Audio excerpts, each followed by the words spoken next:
Good afternoon, students. Today's our topic is requirement specification and analysis. So this phase starts immediately when the customer wants to develop a software and it engages some software development firm to develop that software. So immediately in this step, this is also the first step in most of the software development life cycles. So we are aimed to gather the requirements. We have to specify in a way so that customer can understand and the designers can understand these requirements, and we have to analyze these requirements along with the customers. In a nutshell, we can call this step as a requirement engineering, which is a part of the whole process, software engineering. So formally we can say that this is a process of establishing the services that a customer require, which it requires in a software to be developed, and it also can be used as a constraints under which it operates. So in this definition there are two things. The first thing is the different specification which customer wants.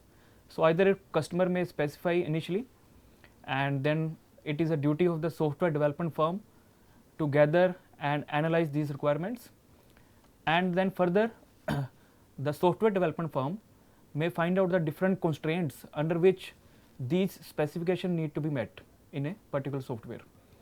So requirements themselves are only the description of the different system services or the functionalities that we require in this software, and the software development firm then establishes different constraints under which these functionalities need to be developed. So what we can find out is that we have to find out the different requirements which we have to met in a, or which we have to develop in a particular softwares. So what is a requirement? So initially when the software development firm starts, it starts with a high level abstract statement where only the the main function of that requirement are mentioned.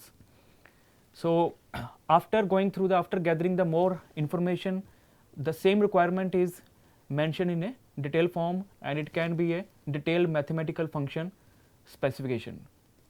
For example, you might have used the library management systems.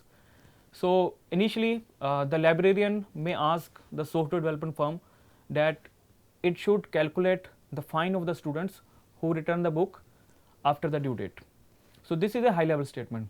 So there is no mention that how to calculate a fine, but it is a duty of the software development firm to find out that how to calculate a fine for a particular case, and it has to find out the different details which are required to implement that requirements. So we can further find out what are the different types of requirements. So broadly these can be classified based on the user of the requirements. So we can say that one is the user requirements. So user requirements are in the form of documents which we want the customer or the user of the system to read. So these are normally natural language statements. These need to be a very easy to read language and very understandable format, so that a non-technical person can also understand it. So basically it is written for the customer. So after describing requirements in this format, the customer or the user of the software go through this, and if there is any discrepancy, that can be pointed out. Another way of writing requirement is in the system requirement. So system requirements are meant to be read by the designer and the developer of the softwares. So these are written in such a way that all the different intricacies, all the constraints are mentioned properly, so that in a detailed manner, so that it can be further converted into a design. So it defines what should be implemented. So further we can use the system requirements as a document which can be used for the contract agreement between the customer and the software development firms. So when this phase starts, sometimes the actual agreement between the software development firm and the customer is not yet finalized. So after going through these requirements, so the software development firm can further do the feasibility studies, they can do the technical feasibility, or they can do the financial feasibility. So they are sure that this software can be developed. Now they are in a position to sign an agreement between the with the customer, and these system requirements then act as a basis of the signing of that agreement between the customer and the software development firm.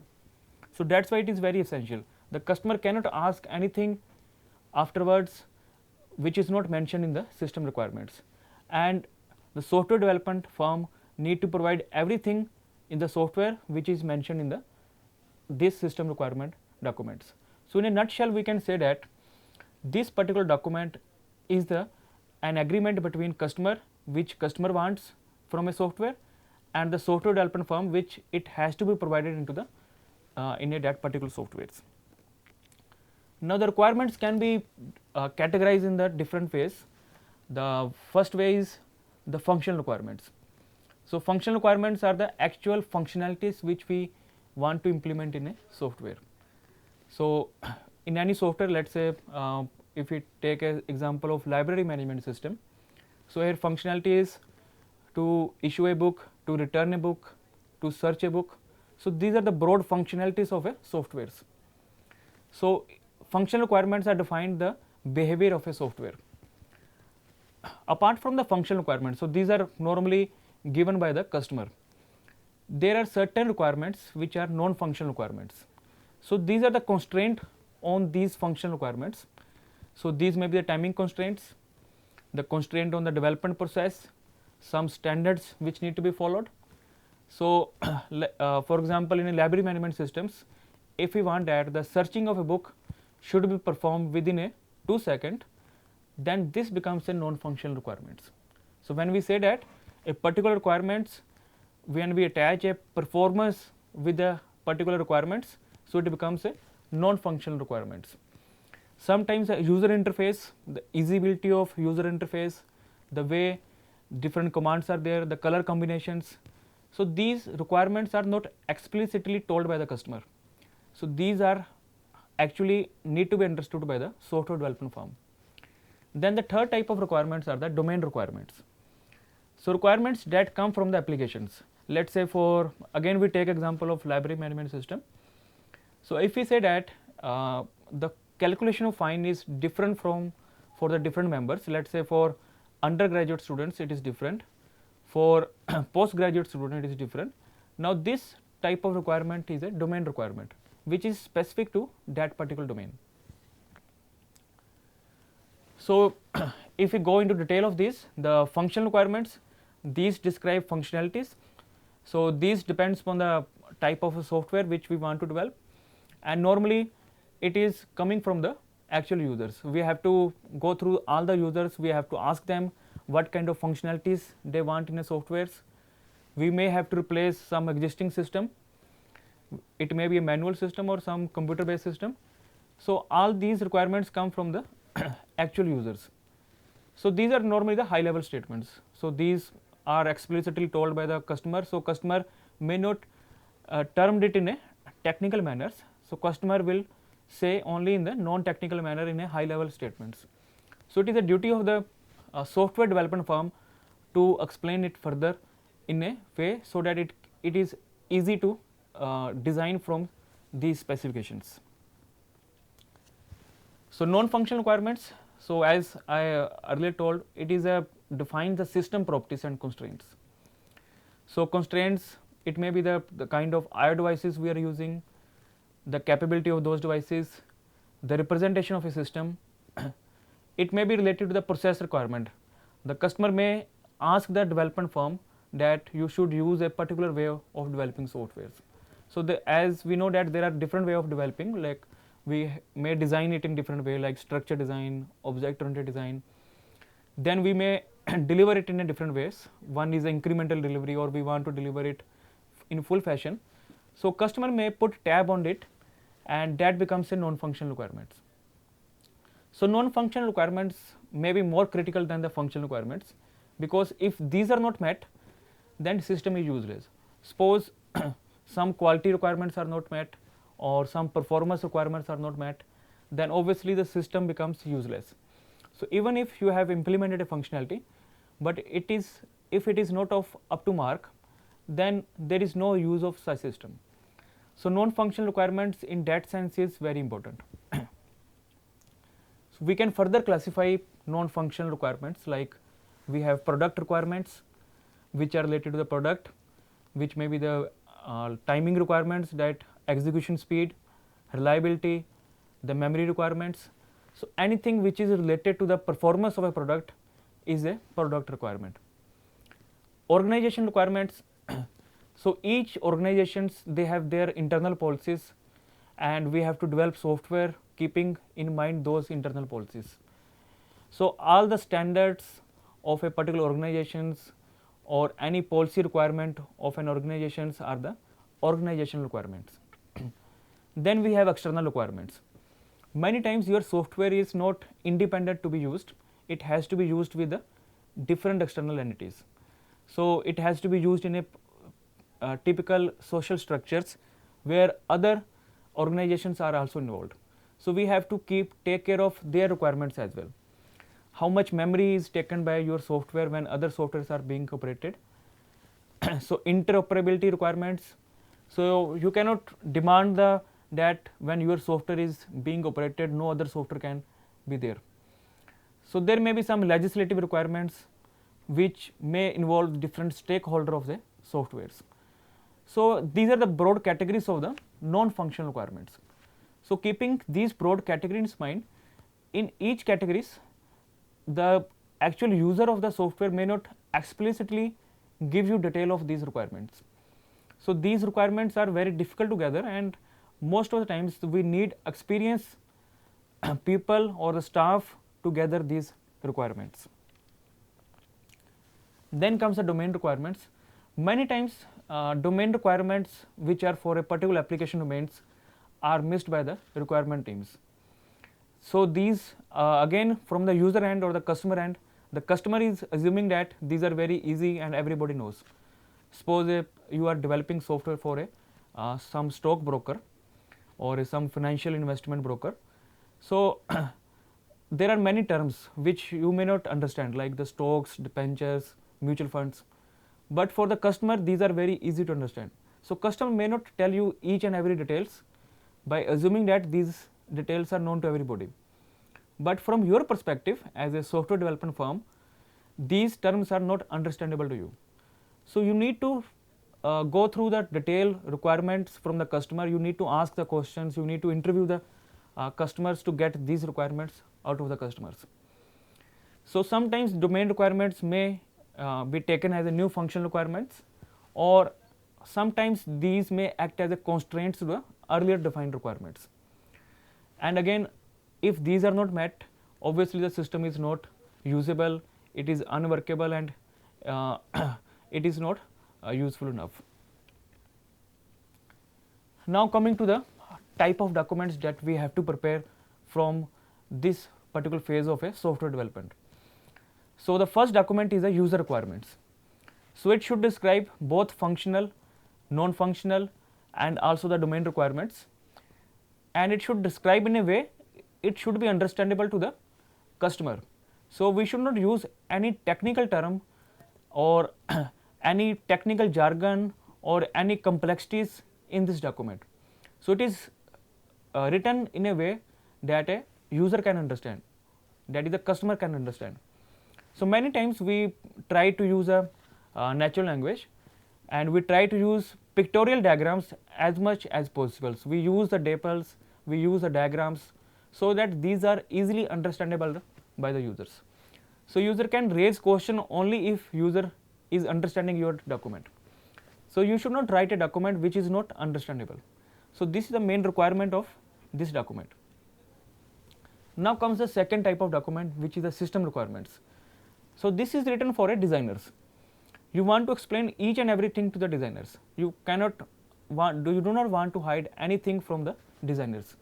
So this document requires a detailed specification of each functionalities, each non-functional requirement, each domain requirements. So this actually becomes the basis for designing, and later on you can use the system requirements for integration testing or validation purpose as well.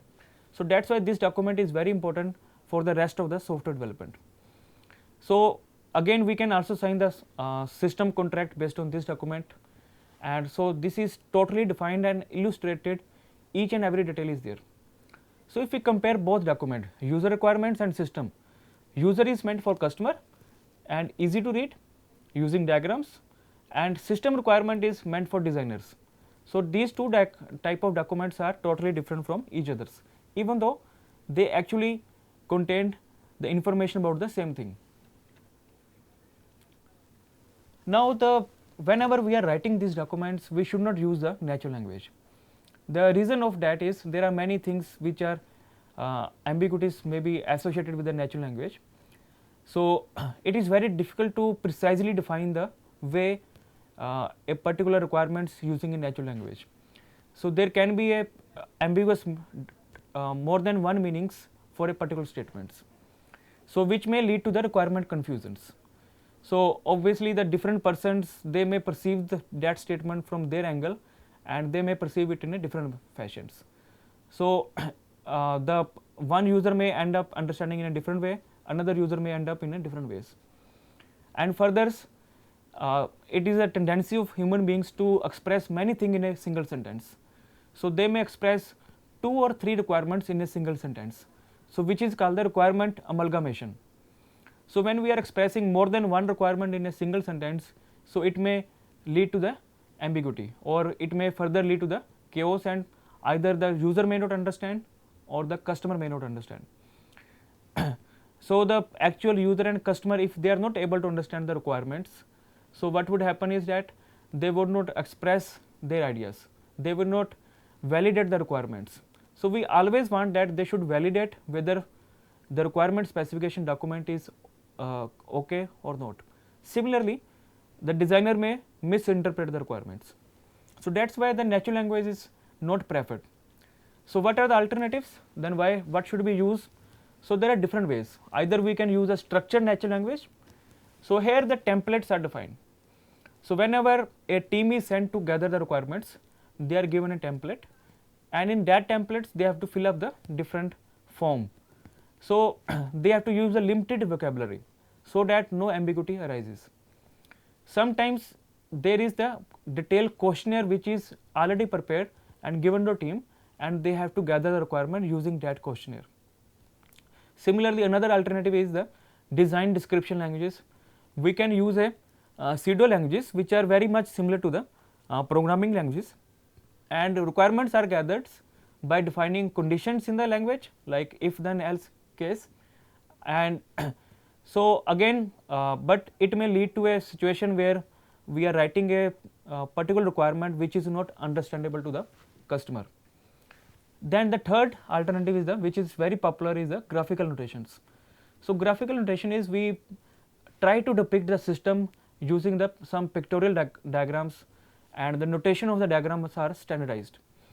So we use the data flow diagrams, decision tables and decision trees for graphical notations, and here we describe each functionality, that how the input is coming, how it is being processed, and where the output is going. So all these things are pictorially represented. So the user easily get connected with these diagrams, user can easily pinpoint the errors, and user can easily validate these diagrams. So this is the best alternative. But obviously this alternative misses certain things which the designer wants. So which we cover in the next alternative, which is the mathematical specifications. So for designers, we express our requirements using the mathematical specifications. We prepare models, we tell them how to process inputs, so what are the main formulas to be used to process it, and how to produce output. So mathematical specifications are actually meant for the designers, and graphical notations are actually meant for the user and customers.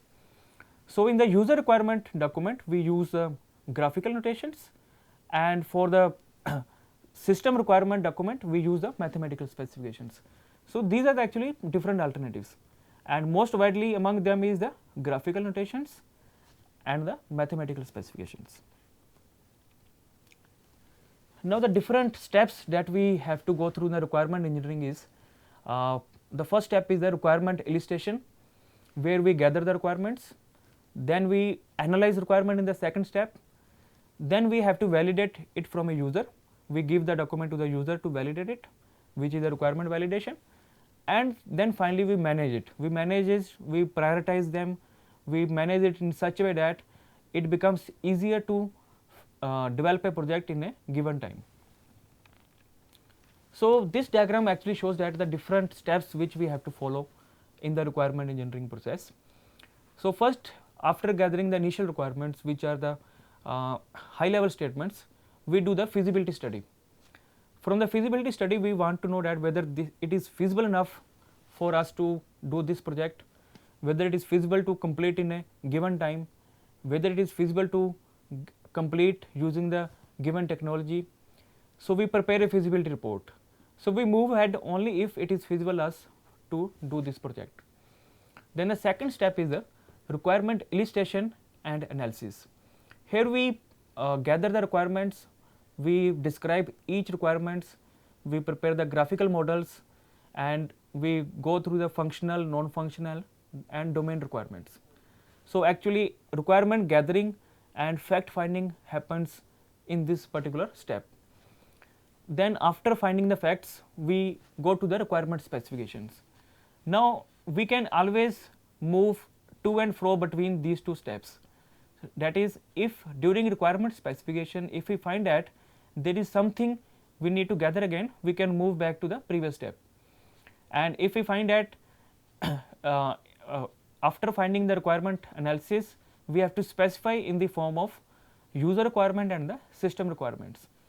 Then we give these documents to the customer for validations, and after validation is completed, we prepare a final software requirement specification document, and the both parties, user and the software development firm, can sign an agreement using this document. Now in the feasible study, we decide whether or not to propose a system is worthwhile or not. So it is a very short study which checks whether system contributes to our organizational objectives, whether we are fulfilling it or not. If system can be engineered using current technology or within a budget, so timing constraints, technology constraints and the budget constraints, that is the financial feasibility. So all these are checked in this step. And if system can be integrated with the other system which are already been used. Many times customer want your system to be integrated with the earlier system, and it is not sometimes feasible. So we have to check that feasibility in this particular step. Now we have to go through the first step, the requirement illustration or the fact finding, that how a team would go through and find the different facts or gather the requirements. So there are different ways of doing it. The first way is the interviewing it. So you can interview the customers. Before interviewing, you have to find out the different stakeholder and users. For example, you are developing a software for a bank ATM. So there are different users, the customer is users, the bank is a user, in the bank there are cashier who is adding money to the ATM, that is the users. So there are many users and stakeholders involved in that. You have to interview each one of them and gather the requirements from each of them. Many times different users come up with the different requirements. So it is very difficult, one user is saying something else and another is saying something else. So we have to go through the brainstorming session where we call a meeting, where we call all the stakeholders in one session, all of them sit together and then we ask them to discuss each requirement one after another. So brainstorming sessions are required to avoid any ambiguity, so that all users comes at the same platform and they say the same thing, and same is being conveyed to the software development firm. So that's why brainstorming sessions are very much required. After brainstorming sessions, the software development firms, it prepares the scenarios. It has to prepare scenarios for each users, that how each user would perceive a system using use case analysis, and for each input, that how it would be processed and converted into output. For each functionality, sequence analysis would be prepared. So in interviewings, so as there are two type of interviews, in the closed interviews where the predefined questions are there, and we can ask only predefined questions. In open interviews, so we can ask new question as well to the new person. So most of the times we prefer the open interviews. In practice, we may have say 10 or 15 questions already prepared, and we can also add on the new questions. So in practice it is a mix of both open-ended and the closed interviews. So interviews are not good for understanding domain requirements. For that we may have to go to the brainstorming sessions. So effective interviews should be open-minded. It should listen to the different requirements of the different users. It should not have any preconceived ideas, and it should prompt the interview with a question or a proposals. Many times users are not able to express themselves, so it should give them the different situations, different ways to express themselves. So that is required in the interviews. In the brainstorming session, as I told you, that whatever we have gathered from the interviews, we have to discuss each problems one by one with all the stakeholders together in a one meeting rooms. So each requirement is discussed and common points are further explored. Then comes the scenarios. So scenarios includes the description of starting situation, that from where the system would start, description of normal flow of events, that how it would be flowed, description of what can go wrongs, so how it can be further can be explained, information about the different parallel activities, concurrent activities, and the description of the state when the scenario finishes. Use case analyses are designed for each users. So we have each user in minds and we develop for them, and sequence diagrams may be used to add details for a use case analysis. For example, for a one user's use case analysis, we have one user and one functionality. We say that this user can use this functionality. For example, for a result management system, we can have a data entry operators. So these arrowheads suggest that these data entry operators can use these functionalities. Administrator can use these functionalities, and a student or teacher can use these functionalities. So actually, use case diagram tells us about each user and the functionalities which they can use, and these can be validated by the users. They can say that okay, they do not want to use this functionality, or they want to use this functionality as well. So this can help us to easily validate the document. Then comes the sequence diagrams. So whatever we have given in the use case diagram, for each functionality we prepare a sequence. For example, a cash withdrawal from ATMs, we have a sequence of validating a card, we have to handle a request, we have to complete the transactions. So we have to mention each and every functionalities in that particular sequence. So sequence diagrams, we say that this user and the different entities which are involved in a one functionalities. The vertical lines represents the timeline, and we start from the top of the start, that the request comes from user and it goes to this item, and further it is given to the copyright form, and when it is completed it comes back. So in the timeline we are saying that how information is being flowed in a sequence from one entity to the another entity. So this is the main purpose of the sequence diagram. So after requirements gathering, in the second steps we have to prepare the user requirement and system requirement documents. Now these requirement documents, where we analyze it, and it is very close to design. So in principle, requirement should state what system should do, and design should describe how it does. In the analysis, which is a in between phase, so requirements and design are actually inseparable with the analysis. So in the analysis phase, we prepare the system architecture from the requirements. We know that the system may interoperate with other systems, so that need to be finalized. Use of specific design and the domain requirements need to be finalized. In the analysis modeling, we have the two primary methods, the structure analysis and the object oriented analysis. And in the analysis, we need to know that the product must be maintainable. We have to do the effective partitioning so that it can be divided into the different groups. We need to use the graphics, and we need to use the diagrams, and we need to use the logical architecture of the system and the actual implementation view of the system.